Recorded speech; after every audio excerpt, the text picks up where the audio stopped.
BRS 25 సంవత్సరాల silver Jubilee సంబరాలను ఘనంగా నిర్వహించేందుకు పటిష్ట ప్రణాళికతో ముందుకు సాగుతోంది. ఇందులో భాగంగా పార్టీ వర్కింగ్ ప్రెసిడెంట్ కేటీఆర్ రాష్ట్రంలోని అన్ని జిల్లాల్లో పర్యటించబోతున్నారు. ఈ పర్యటనలో భాగంగా జిల్లా కేంద్రాల్లో ముఖ్యమైన పార్టీ నాయకులు, కార్యకర్తలతో సన్నాహక సమావేశాలు నిర్వహించబోతున్నారు. ఇప్పటికే పార్టీ అధినేత కేసీఆర్ నేతృత్వంలో తెలంగాణ భవన్లో పార్టీ సీనియర్ నేతలు, ప్రజాప్రతినిధులతో విస్తృత స్థాయి సమావేశం జరిగింది.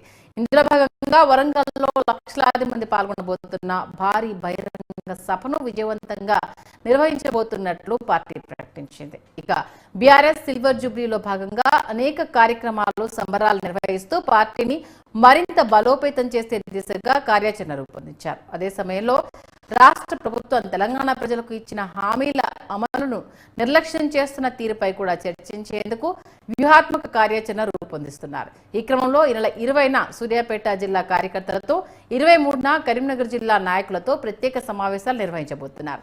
అసెంబ్లీ బడ్జెట్ సమావేశాల అనంతరం కేటీఆర్ రాష్ట్ర వ్యాప్తంగా అన్ని జిల్లాల్లో పర్యటించనున్నారు. 14 ఏళ్ల ఉద్యమ ప్రస్థానంతో పాటు 10 ఏళ్ల ప్రగతి ప్రస్థానంలో తెలంగాణ సమాజంతో బీఆర్ఎస్ పార్టీ ఏర్పరచుకున్న ఆత్మీయ అనుబంధాన్ని ఈ సమావేశాల్లో మరోసారి గుర్తు చేయబోతున్నారు. ఎన్నో ఒడిదుడుకులు ఎదురైన గులాబీ జెండాను గుండెల్లో పెట్టుకుని నిలబడ్డ పార్టీ శ్రేణులకు రానున్న రోజుల్లో మళ్లీ ఉజ్వల భవిష్యత్తు ఉండబోతోందని కేటీఆర్ తెలియజేస్తున్నారు.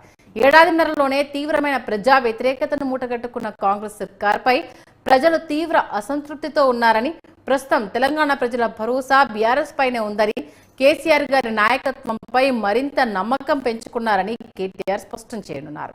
పార్టీ శ్రేణుల్లో నూతన ఉత్తేజాన్ని నింపేందుకు ఆయన పర్యటనలు దోహదపడబోతున్నాయి.